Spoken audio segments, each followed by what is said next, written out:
gabay at patnubay. Palatuntunan nagbibigay inspirasyon, tatalakay sa iba-ibang pangyayari sa loob at labas ng ating bansa. Gagabay sa mga taong nangailangan ng patnubay sa kanilang mga suliranin sa buhay. At ngayon, narito ang inyong program host, ang Mindurinyong Midnight Boy, Kuyang Arnold Aceveda Namuko.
Habang mabigyan naman ang may 110 mga trabahador sa barangay.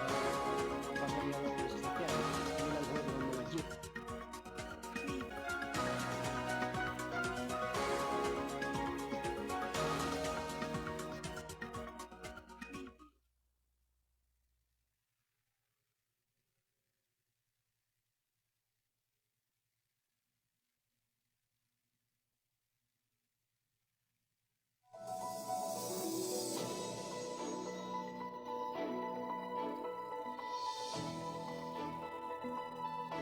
Dito sa ating himpilan ng KBS RMN News TV. Ito nga po ay kasapi ng The United Multimedia International Press Corps. Aim to create hopes for the progress of good and continuing news dissemination. Vision, proper communication, coordination to any private and public entities worldwide. Mission, helping less unfortunate peoples, changing fortunes and let our voice be heard. KBS Kasado Broadcasting Service. Deliver news. RMM, responsabling mga mamamahayag at your service. Ang gabay at patnubay ay patuloy po ninyong maririnig at mapapanood dito sa ating himpilan ng KBS RMM News TV. Lunes hanggang Biyernes, ganap na 8 hanggang 10 ng umaga.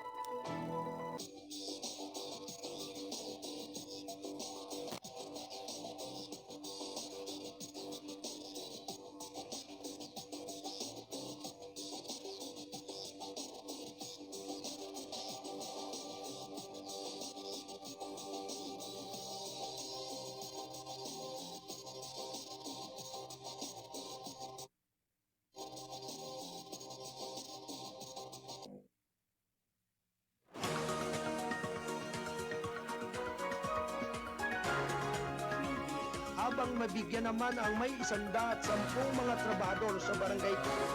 Pamamayaw ng sasakyan, nilalhod ng mga jeep.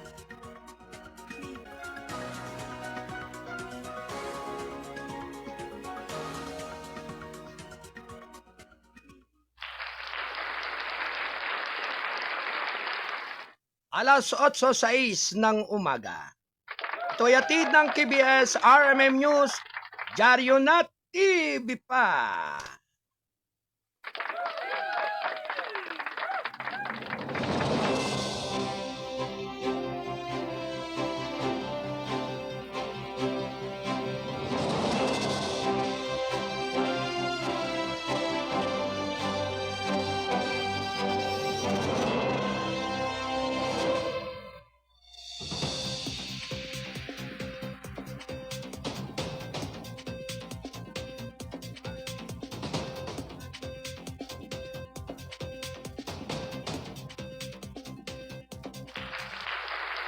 Alright mga kababayan, magandang umaga po sa inyong lahat. Luzon, Visayas at Mindanao, halina po kayo upang ating pagsamasamahan ng ating panonood at pakikinig dito sa ating palatuntunan ng gabay at patnubay, balitaan at mga impormasyon dito sa Kasado Broadcasting Service, RMM News.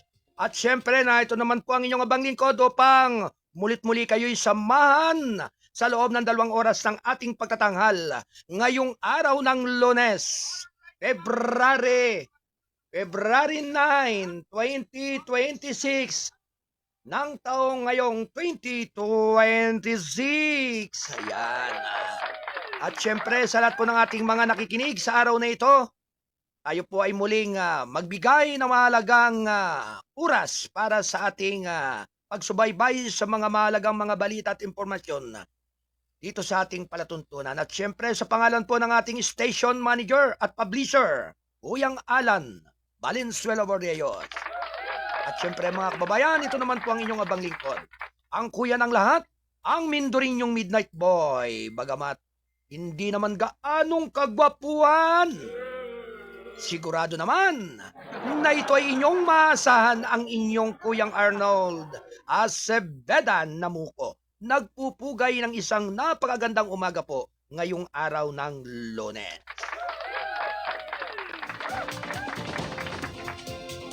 At syempre ang ating pong nakakasama dito sa ating Studio 1, si Ate Del Rose Aldea Santos at Ate Rose Marie Padiron Lauson. At syempre ang ating pong nasa Studio 3 din na ating news director, Kuyang Wayne Espino Lauson, ang Bisayang Tisoy. At syempre ganoon din po sa ating mga magigiting na mga kasado patroller na nasa iba't ibang area at lugar ng ating bansa. Sa buong Metro Manila, nandyan po ang ating kasado patroller, si Kuyang Don Robert Ramero, si Kuyang John Santusidad. Likewise, ganun din ang ating mga kasado patroller na nandyan din sa area ng Region 3. Yan. Sa ating PRO na si Kuyang Pin Aludo. Yan. At sa lahat po ng ating mga kasado patroller na nasa area rin po ng area po ng Bulacan, si Ate Tena Aguirre. Yan. Ang nasa lugar po ng Montalban, si Kuyang Rodrigo Dagar. At syempre, sa atin pong kasado patroller na nasa lugar ng Calabarzon area, sa Rizal, ay naririyan si Kuyang Dantor Veles. Ang ating chief reporter na nasa area naman din ang lugar ng Cavite, si Double L, si Kuya Lando Luto. Good morning everyone! Siyempre sa atin pong sa atin din pong chief reporter na nasa area po naman ng Region 3, si Kuyang Paul Aludo. Yan, good morning everyone! At sa lahat po ng ating mga kasamahan sa iba't ibang dakot area ng Kamindanawan, naririyan po si Kuyang Francimar Butlay, ang ating kasado patroller na nasa Gingoog City dyan sa Misamis Oriental. Yan din pong ating kasado patroller na naririyan din po naman din sa area ng lugar naman ng area ng lugar ng General Santos, si Kuyang Frederick Berry. At ang ating pong kasado patroller din na naririyan po sa National Capital Region, si Ate Maria Giselle. Yan, good morning, good morning.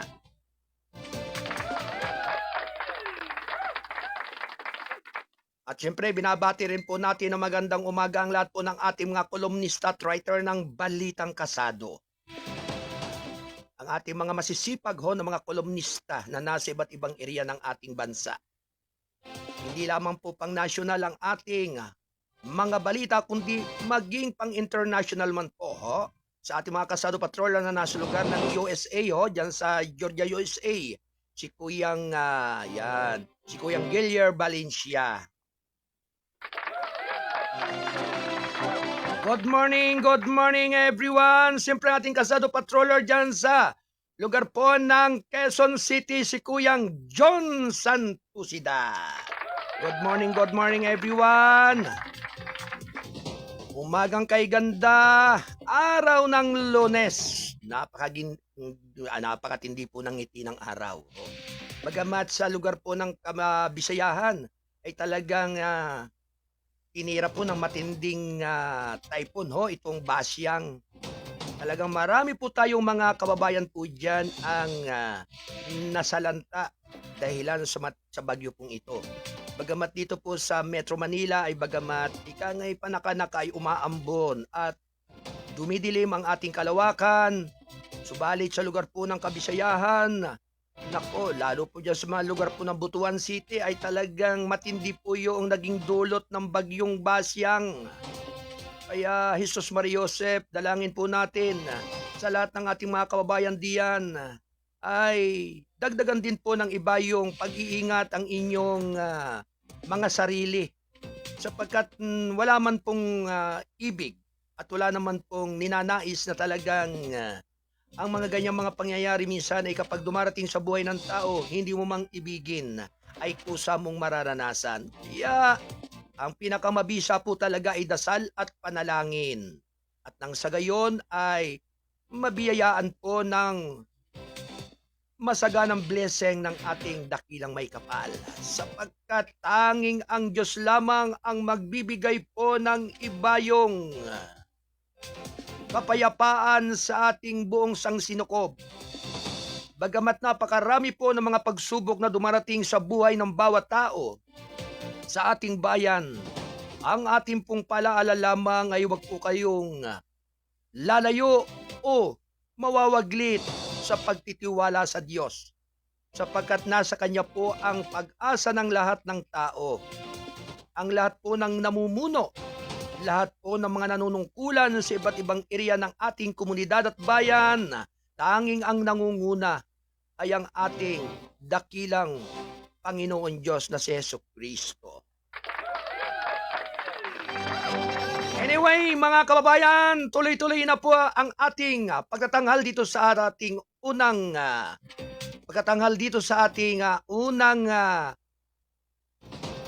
maghahatid ng mga balita. Siyempre, tayo po ay nasa unang bahagi ng ating palatuntunan ng gabay at patnubay, balitaan at mga informasyon.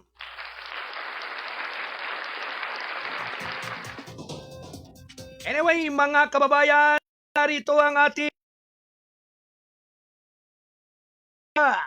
Round 1. Ready, go!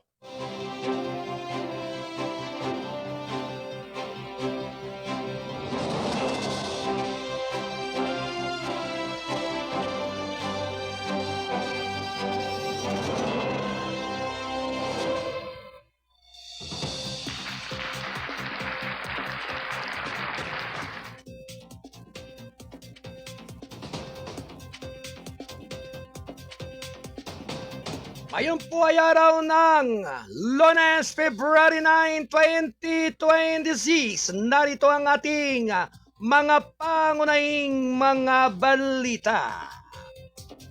Round 1. Ready, go! 3 ang patay sa Basyang, halos 111,000 pamilya sa Caraga apektado. Round 1. Ready, go! Sinalanta ng bagyong Basyang ang Region 30 na nag-iwan ng 3 katao at napilitang lumikas sa kanilang mga tahanan ayon sa pinakahuling ulat mula sa Office of Civil Defense. Sa ulat nito noong Sabado alas 4 ng umaga, sinabi ng OCD-30 na naitala na ang pagkamatay sa mga bayan ng Carmen at Cortez sa Surigao del Sur at sa munisipalidad ng Carmen sa Agusan del Norte. Halos 111,000 pamilya sa 525 barangay ang direktang naapektuhan din sa pagsalakay ni Basyang. Ang 20,830 individual ang nawala ng tirahan na may 6,100 na pansamantalang nakatira sa 50 inalagang evacuation centers. Habang nasa mga 14,721 katao naman ang piniling manatili sa labas ng mga sentro. Ayon pa rin sa ulat, 445 bahay ang nasira sa reyon. 47 sa mga ito ang bagyang nasira at 38 naman ang itinuring na ganap na nasira. Hindi pa natutukoy ng mga awtoridad ang halaga ng pinsala sa agrikultura at infrastruktura sa reyon. Sinimula na nitong Huwebes ang tulong sa mga apektadong residente at komunidad mula sa Department of Social Welfare and Development at mga local government units. Sa mga kabuang 15,921 milyon na 441 milyon halaga ng tulong ang naibigay sa mga apektadong pamilya. Na binubuo naman ang 26,367 pamilya food packs at 37 ready-to-eat food packs. Naglabas din ang pamahalang lungsod ng Kabadbaran ng Agusan del Norte ng 725,827 halaga ng tulong sa mga evacuees sa barangay sa La Union at 150,000 naman ang mainit sa Surigao del Sur sa mga residenteng tinamaan ng baha.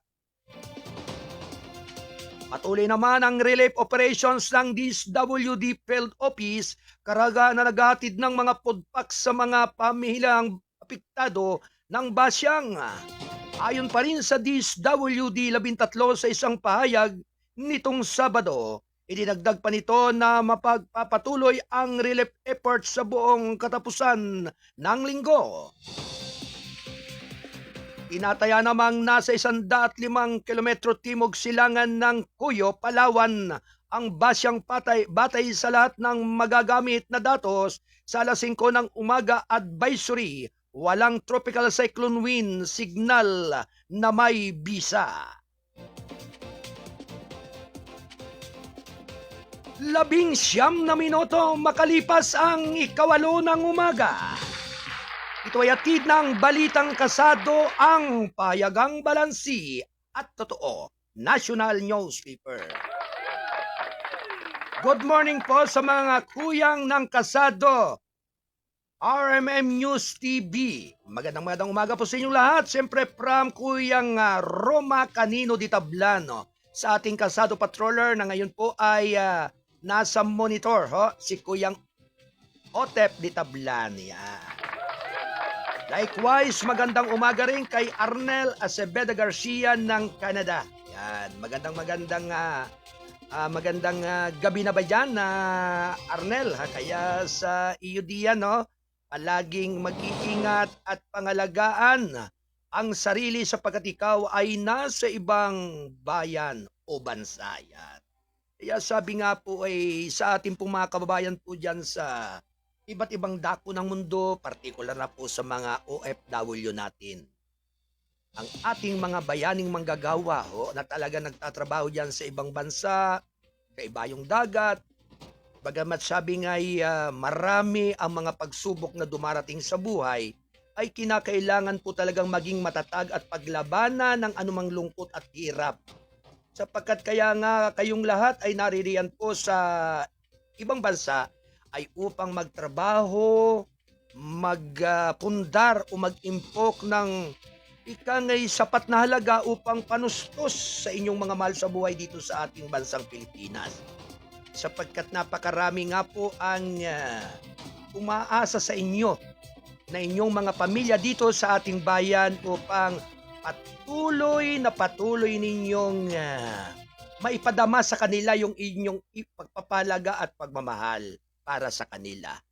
Kaya talagang sa lahat po ng ating mga kababayan po na naririyan, sabi nga po ay good luck sa inyong mga kasipagan. Good luck sa inyong pagsusumikap at pagsusumikay na marating po ninyo yung dulo at rurok ng inyong tagumpay. Anyway, binabati po natin ng magandang umaga ang mga taga Viva KPP Divine Healing ng Oriental Mindoro. Siyempre sa pangunguna po ni Brother Ansel Arroyo, yan, Brother Gerald Gasek, Brother Robin Pamilara, Brother Celso Cueto, ganun din si Brother Beethoven Alban, and Brother Quintin Alban. Yan. Likewise kay Sister Merlina Padriquilla at Sister Nes Garcia ng Barangay Bangkatan, Baco, Oriental Mindoro. Siyempre ganun din po sa kay Brother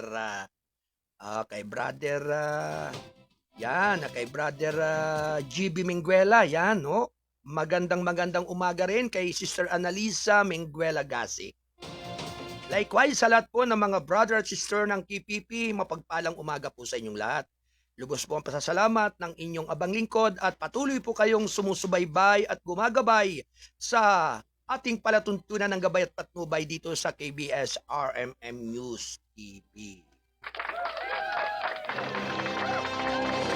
Anyway, sa lahat po ng ating mga minamahal na mga Mindoreño at mga Manileño na nagluluwas-luwasan po ng Calapan City o ng Oriental Mindoro, bagong barko na ng Montenegro, MV Juliana na may biyahe sa Calapan, Batangas. Wow!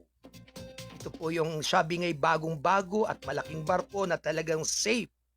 Safe sa pag-usad sa karagatan ng Batangas, Mindoro, Batangas.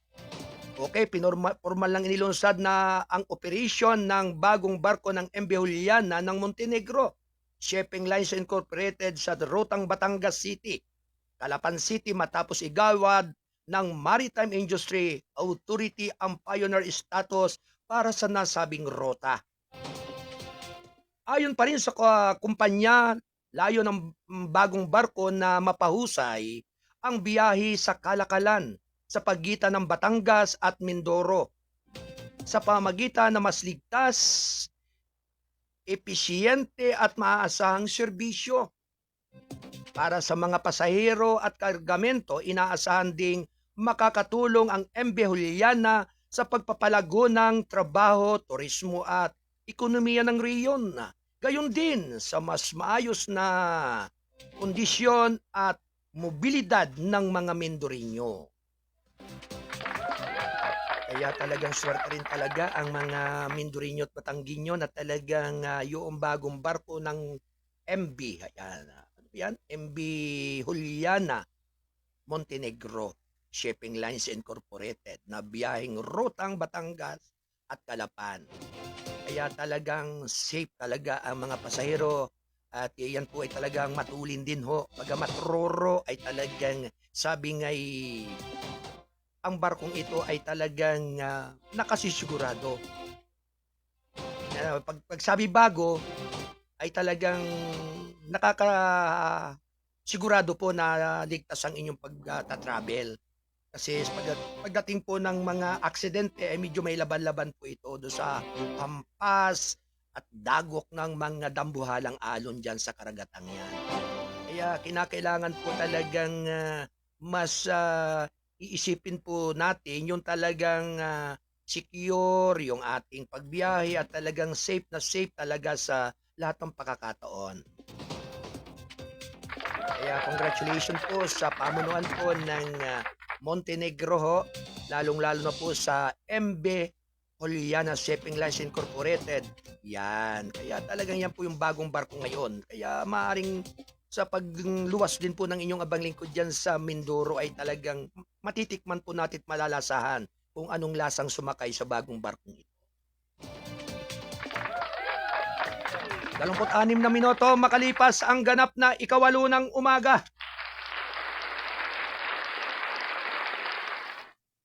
Alright. Good morning po, founders. Shout out po sa mga pamangkin ko sa Bacolod, Gargaliano family.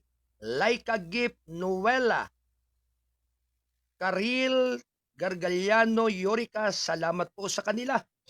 Ang pagbati po ay mula kay Sister Jean Serna ng lungsod ng Calapan. Yan. Magandang umaga po sa lahat po ng mga taga Bacolod. Yan. At sa ating po mga kababayan po diyan sa Bacolod.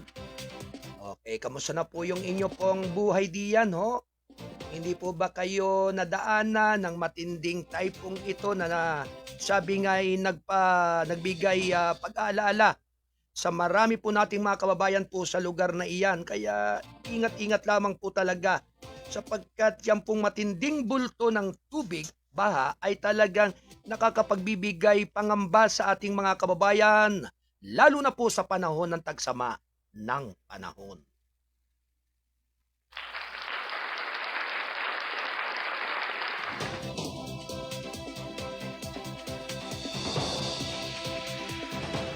Kaya't sa balita po ng ating panahon, ang tunay po ng tugon na sa pagkaalipin ay kalayaan, hindi po talaga ukol o hinggil sa pera.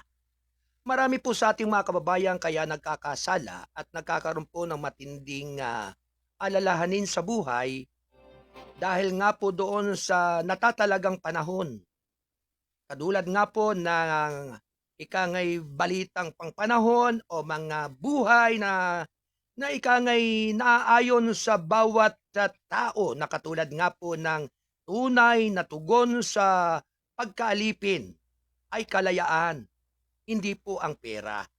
Sapagkat marami po ang nasisilaw pagdating po sa pera at marami rin po ang halos hindi kinakaya ng isip ang ikangay bulto-bultong pera na siyang kasalukuyang tinatama sa puno ng mga taong sabi nga'y lunod para doon.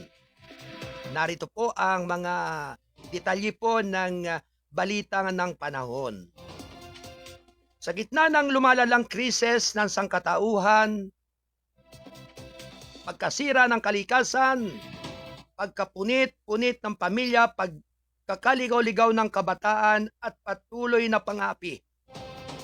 Isang malinaw na panawagan ang umaakit sa kamalayan ng bayan, hindi na sapat ang negosyo, trabaho, pagmimina at pera bilang sagot sa pagkakaalipin at kahirapan.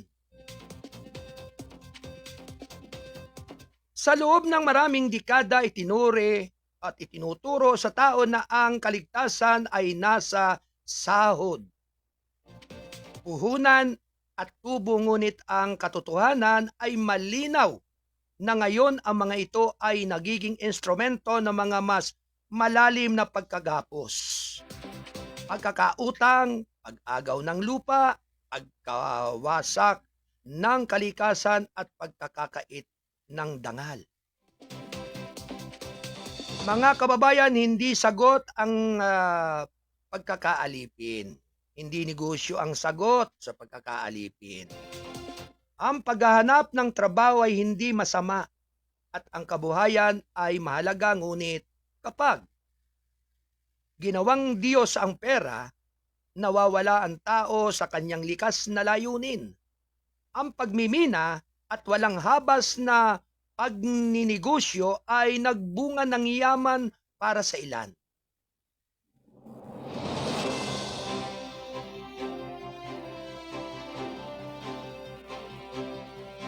Samantala habang iniwan ang marami sa gutom at takot, lalo na ang mga katutubo na inagawa ng lupa at boses. Ano ang mapapala ng tao kung nakamtan man niya ang buong sanlibutan ngunit mapahamak ang kanyang kaluluwa? Ang kalayaan ay hindi lamang pag-alis sa tanikala ng kahirapan kundi pagbabalik sa katotohanan. sa dignidad ng tao, sa banal na ugnayan ng lupa at buhay.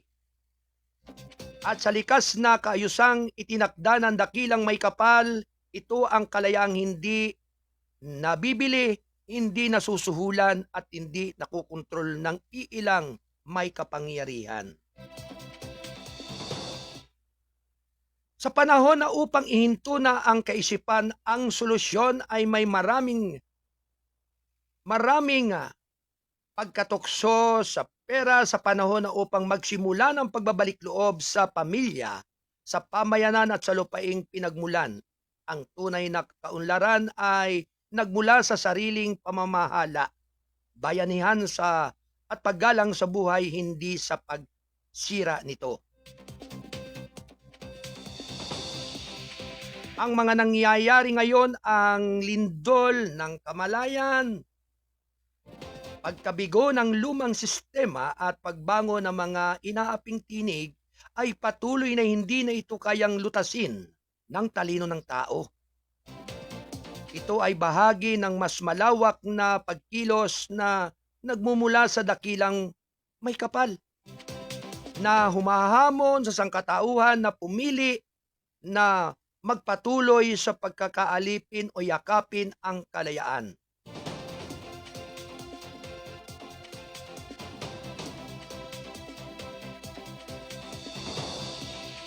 Subalit ang panahon ay ngayon.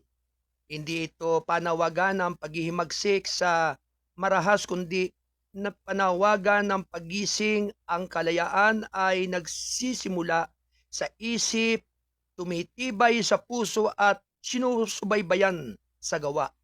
Kapag pinili ng tao ang katotohanan, kusang mababagsak ang mga tanikala.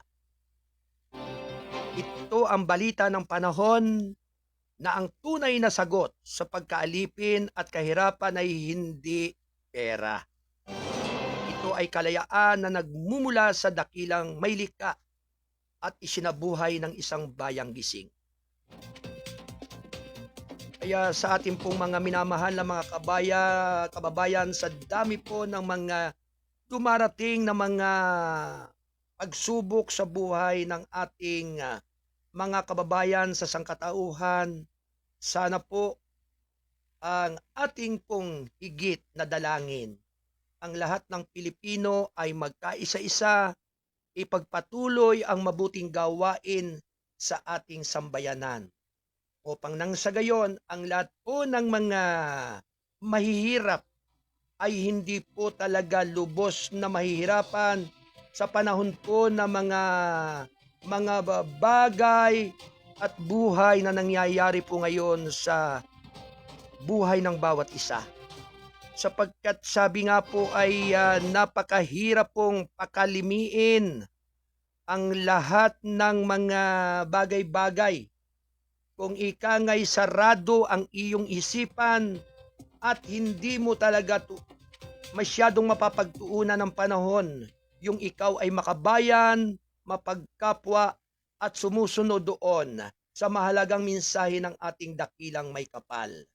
Kaya sa sinasabi po sa ating banal na kasulatan, kinakailangan po ang lahat ng tao ay marunong umunawa at umintindi ng mga banal na salita na sinasabi roon. Pero sabi nga ng nakararami, aanin pa daw ang damo kung patay na ang kabayo.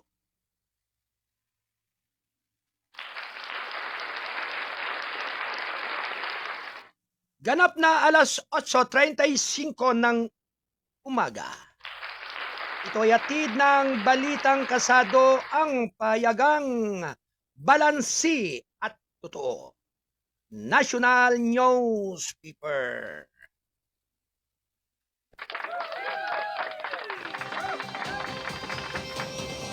Tuloy-tuloy lamang mga kababayan ng ating mahalagang balitaan.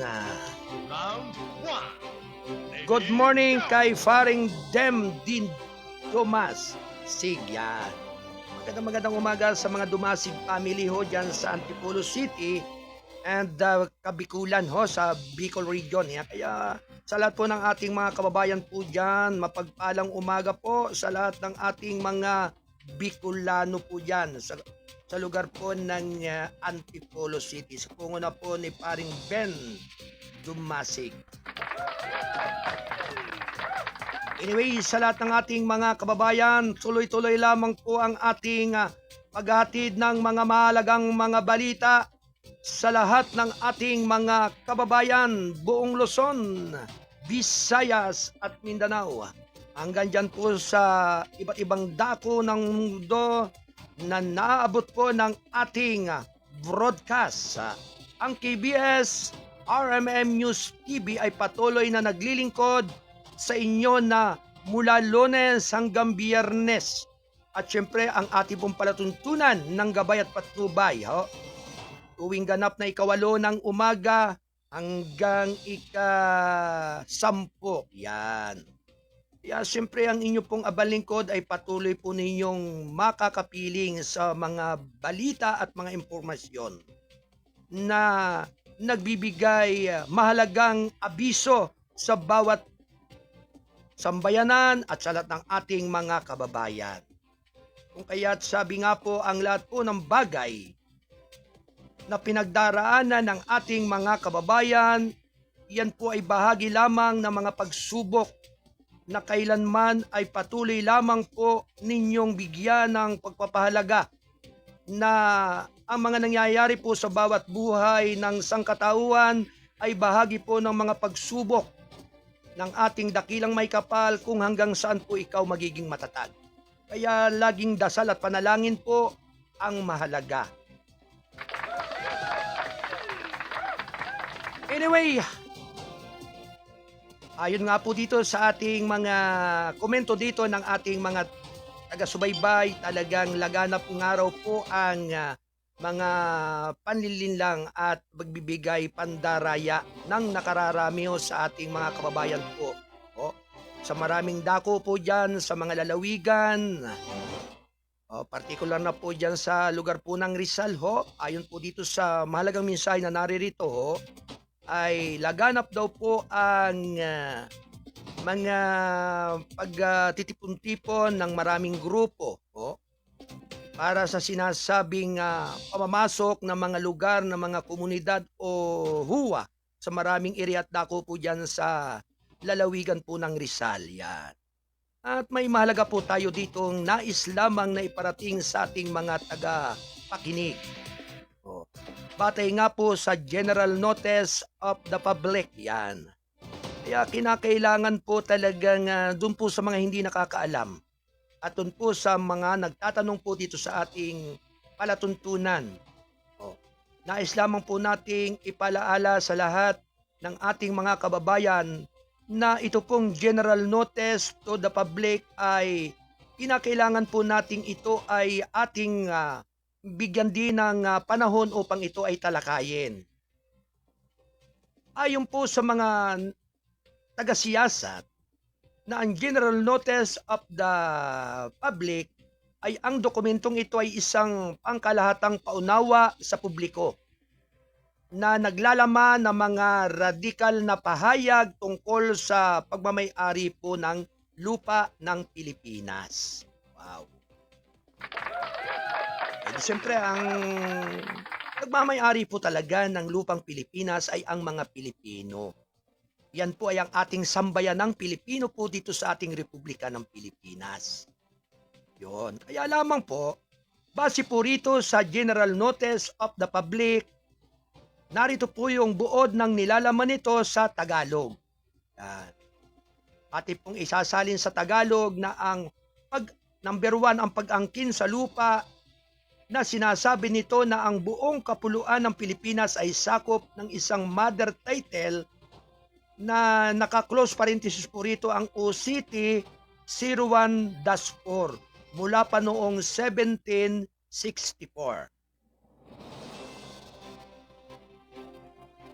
At ang ikalawa po ay ang pagpapawalang bisa sa mga titulong idiniklara nito na ang lahat ng kasalukuyang titulo ng lupa sa Luzon, Visayas at Mindanao na inisyu ng Register of Deeds ay null and void o walang bisa.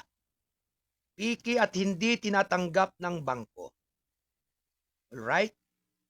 At ang pangatlo po ay ang pagpapatigil sa transaksyong iniuutos nito sa mga developer na itigil ang paglilipat ng mga titulo at pagbibigay ng tax declaration sa mga pampublikong lugar. Ikaapat, sino ang naglabas? Ang paunawa ay galing daw sa Monarchy Archipelago sa ilalim ng spiritual divine government at nilagdaan ng isang nagpakilalang, yan ho, talaga nagpakilala talaga na namumuno ho, na nagpakilala pong Prince Abdul Rahman M. Keram II. Mahalagang paalaala na ang dokumentong ito ay hindi opisyal na dokumento ng gobyerno ng Pilipinas sa ilalim na batas ng Pilipinas. Ang tanging may kapangyarihan sa pagpapatala ng lupa ay ang Land Registration Authority or LRA at ang Registered of Deeds. Ang mga ganitong uri ng mother title tulad ng UCT 01-4 o mga titulong Tigen Talyano ay madalas na tinutukoy, ito yung Tagen Talyano ay madalas na tinutukoy ng gobyerno at ng Korte Suprema bilang mga piki o walang legal na batayan. Mag-iingat po sa mga ganitong dokumento dahil madalas itong ginagamit sa mga land grabbing, scam o panluluko sa lupa. Palaging makipag-ugnayan po sa lehitimong opisina ng Register of Deeds o LRA para sa anumang usapin sa titulo ng lupa. Nako. Ito ang ikangay isang mahalagang paalaala po o mahalagang announcement bilang dito po sa sinasabing general notice of the public. Kaya salamat po sa nagpadala po dito sa atin ng mahalagang mensaheng ito upang makarating po sa kinauukulan at sa mga pandinig po ng ating mga libu-libong mga kababayan na talagang naniniwala pa po sa 01-4. Ang inyo pong abang lingkod ay wala pong tulak kabigin sa mga bagay na ito. Kaya ang sa atin lamang po ay kung ano po yung nasusulat at kung ano po yung nakatala ang siya po nating binibigyan po ng ibayo at mahalagang pagpapahalaga lalo na po sa mga pagkakataong ito.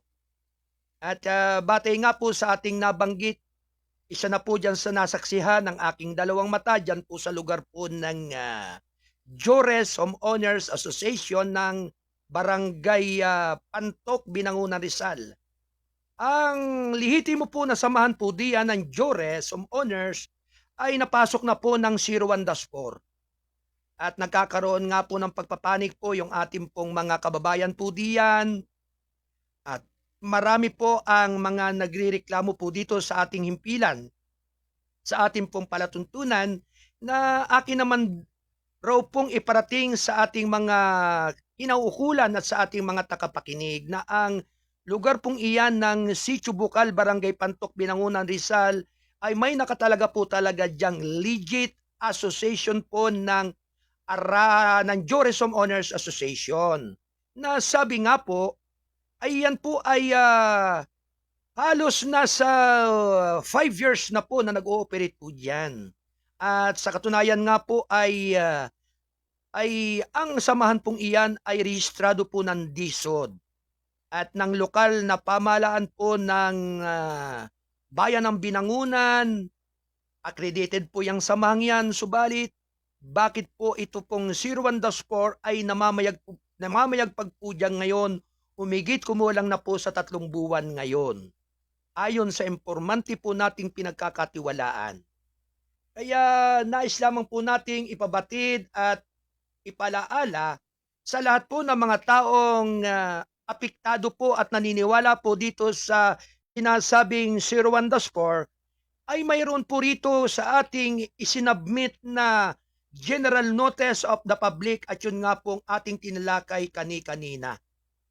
Kaya sana naman po doon sa mga hindi nakakaunawa at nakakaintindi ng ganyang mga mahalagang usapin ay malaya naman pong kayo ay magtanong at mag-opinion dito sa ating comment box ng ating gabay at patnubay sa ating dito sa ating palatuntunang ito. Kaya bagamat sabi nga po ang mga bagay pong ito ay maaaring napapayagan lamang o na binibigyan ng kapahintulutan ng mga ilan nating mga kinauukulan dahil sa hindi nga po nila lubos na nauunawaan kung ano talaga ang nakasaad dito sa sinasabing 01-4.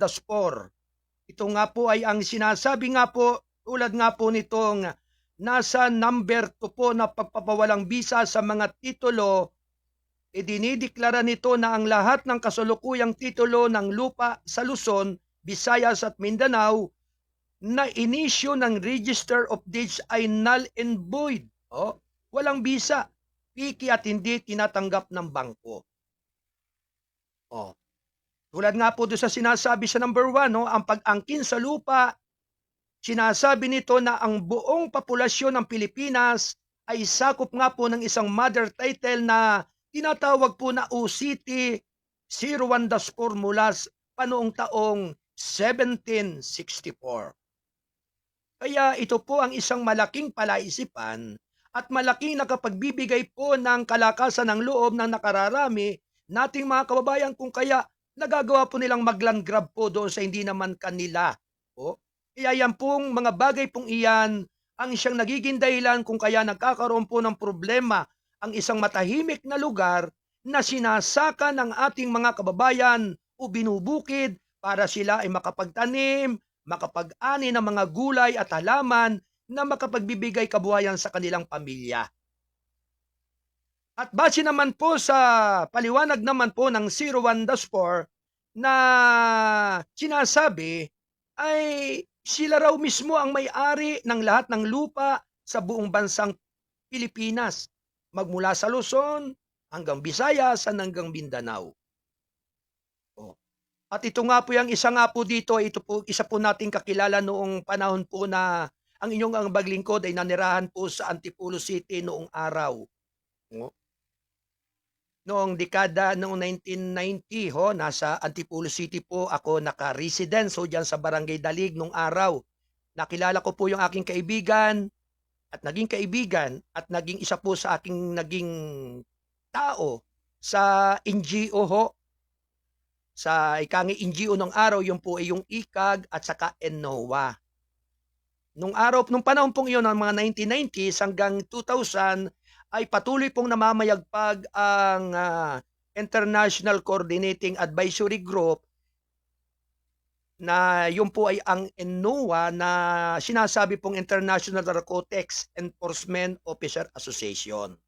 At yan nga po yung task force pong iyan ay ang ating pong mga nakakasama po nung panahon pong yun ay ang ating pong ngayon ay senador na si Vicente Tito Soto III. Kaya talaga pong ito pong binabanggit ko po sa inyong tao na nakasama ko po rito sa lungsod ng Antipolo noong panahon yun na active po ang ICAG dyan sa lalawigan ng Rizal ay ito po ay si Mr. Tinaan si Mr. Tinaan si John Tinaan na kung tawagin po nila alias Hapon. Yan. At nagulat nga lamang po ako nung malaman ko po sa kanya na yung pong 01-4 ay hawak po niya.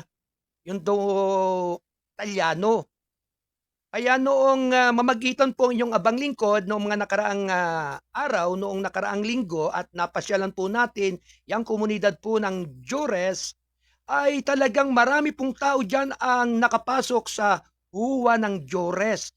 At sila nga po ay nagpakilalang sila ay bagong samahan ng Bukhang Liwayway na nagmula po sa lungsod ng Antipolo na pinamumunuan po ni Mr. Heraclio Limbaga. Yan. At marami pa pong iba na talagang sila ay nag-operate po ng kanilang mga pagmi-meeting at pag-uusap po dyan sa komunidad po ng Jores Homeowners Association. Kung kaya yung pong presidente po ng Jores na si Kuyang Alan Bordeos at ang ating chairman of the board na si Kuyang Wayne Lauson ay humingi po ng assistance po diyan sa tanggapan po ng munisipalidad ho ng Binangunan sa pangunguna po ng ating butihing dating Vice Mayor Boyet Inares. At ganoon din po sa ating masipag na kapulisan po ng Binangunan, at nagresponde po sila diyan noong linggo, at kasama nga po ang mga kinatawan po ng Barangay Pantok upang mamagitan po doon sa mga masalimuot na nangyayari po sa komunidad ng Joresowa. Kaya ang pinagtataka lamang po natin, nitong mga panahong ito na base sa ating mga nakalap na mga impormasyon at pinagtibay mismo ng ating kababayan na si Mr. Tinaan na yung Tourism Owners Association yan ay nakupugpub na po ngayon ng kanyang 01-4 na sinasabi. At kanila na pong tinetake over po yung lugar na yan, kaya atin pong ipinababatid sa ating mga tagapakinig at taga-subaybay sa ating palatuntunan ng Gabay at Patnubay na kung ano man po itong mga bagay na nangyayaring ito ay ipinababatid po ng ating palatuntunan na yan pong Tourism Owners Association ay legal na nag-ooperate po diyan sa Sitio Bukal. Yan po ay may basbas ng local government unit ng Binangunan Rizal magmula sa Barangay Pantok hanggang munisipalidad. At yan po ay legit registered po ng DSOD from taong 2021 hanggang sa kasalukuyan. Kaya nga po ang atin po rito ay paglilinaw lamang sa mga taong sangkot dito na nakapangliligalig at nakapag-aasik ng mga pangamba at pag-aalaala doon sa mga nakakarami nating mga kababayan po dyan sa lugar po ng Binangunan. Kaya sana naman po, ang mga bagay pong ito ay makapagbigay gising at pagkapukaw sa bawat isipan ng bawat tao. Kaya ito pong sinasabi po na ito pong general notice of the public na ito ay kinakailangan po talagang ito ay makarating sa kinapagkakaalam po ng bawat isa na talaga pong ang 01-4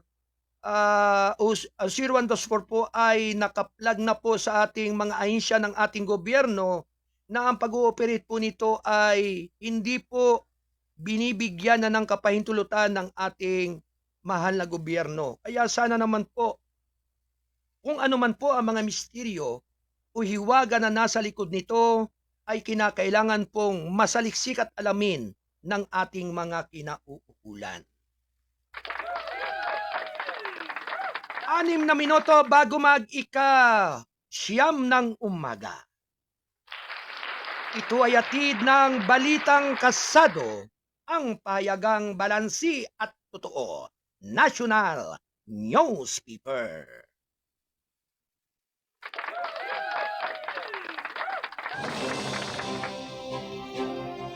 Samantala mga kababayan, tuloy-tuloy lamang ang ating paghahatid ng mga balita. Round 1. Ready, go!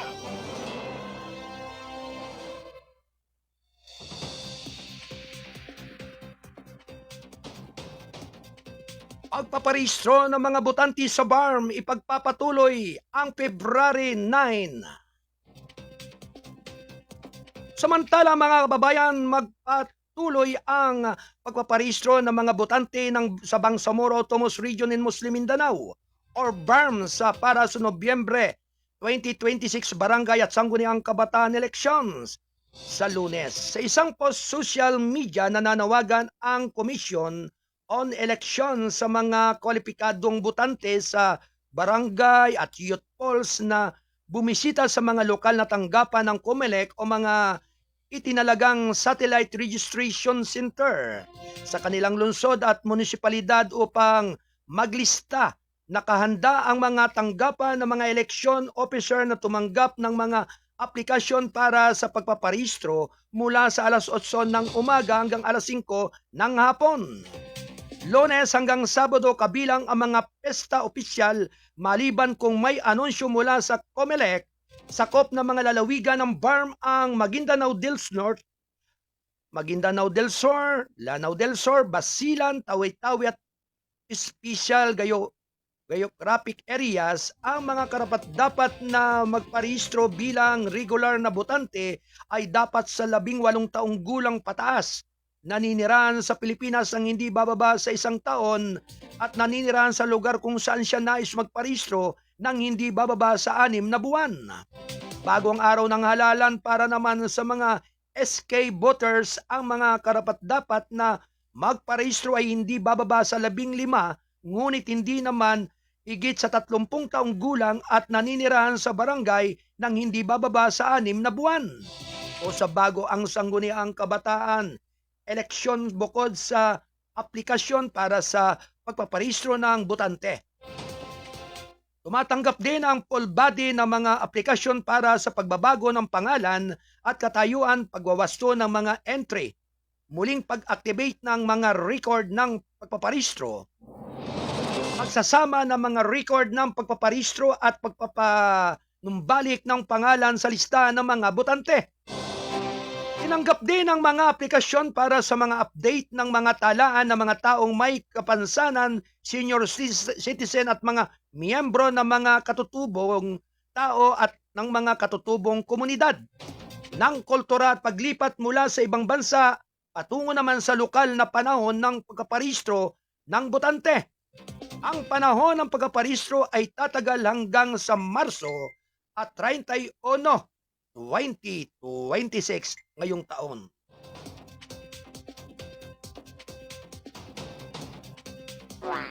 Thank you. 2 minuto bago siyam ng umaga. Ito'y atid ng balitang kasado ang pahayagang balansi at totoo national newspaper. At syempre, magandang umaga po kay Ate Shine Fee. Good morning everyone! At syempre sa ating kasado patroller ng Montalban Rizal kay Kuyang Rodrigo Dagar. At syempre kay Boss Miti, magandang umaga po sa inyo dyan sa lugar ng lungsod ng Calapan. At ganun din kay Brother Daryl Villaluna. Thank you sa inyong patuloy na pagsubaybay at panunood dito sa ating palatuntunan ng gabay at patnubay, balitaan at mga informasyon. Anyway, mga kababayan, narito ang ating mga karagdagang mga balita. Round 1. Ready, go! PNP nakatutok sa pagdadala kay Atong Ang sa hustisya. Round 1. Ready, go!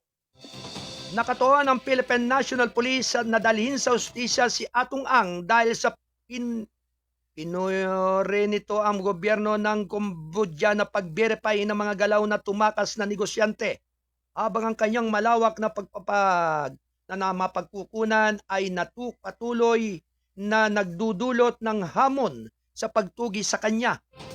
Ang Philippine National Police ay nakatuon sa nadalhin siya sa hustisya, sabi ni PNP Chief General Jose Melencio Nartates Jr. sa isang pahayag noong Linggo. Sinabi pa rin ni Nartates na patuloy na nakikipagtulungan ang pulisya sa iba pang mga ahensya ng gobyerno sa pag-verify ng impormasyong natatanggap araw-araw tungkol sa posibleng pinagtataguan ni Ang. Kami sa PNP ay lubos na pinahalagahan ang kooperasyon at tulong ng pamahalaan ng Cambodia. Pinatutunayan lamang nito ang malakas na alyansa sa pagitan ng dalawang bansa sa mga operasyon ng pagpapatupad ng batas at sa paghahangad ng hustisya, sabi ni Nartates. Sinabi rin niya na ang koordinasyon sa ibang mga bansa ay pinalakas upang mapigilan ang kilusan ni Ang at kalaunan ay humantong sa kanyang pag-aristo ang warrant of arrest para kay Ang. At ilang iba pa ay nagmula sa mga kasong kidnapping with homicide, gayon din ng kidnapping at serious illegal detention. Kaugnay ng investigasyon sa mga nawawalang sabongeros, 10 milyong pisong gantimpala ang inaalok para sa anumang impormasyon na maaaring humantong sa pagdakip kay Ang.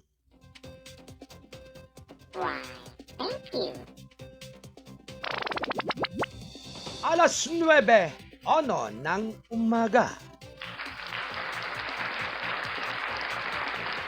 Samantala, tanggalin ang political signage sa loob lamang ng mga pasilidad ng PNP ayon kay Nartates. Round 1. Ready, go!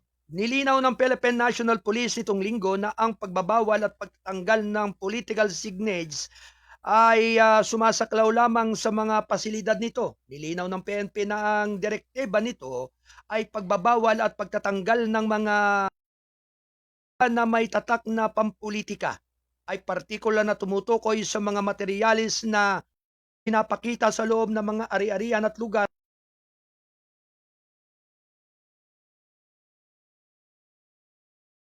ang pasilidad ng PNP.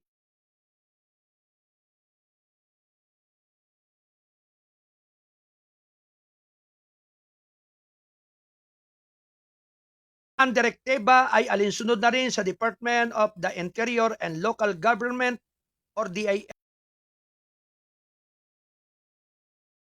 006.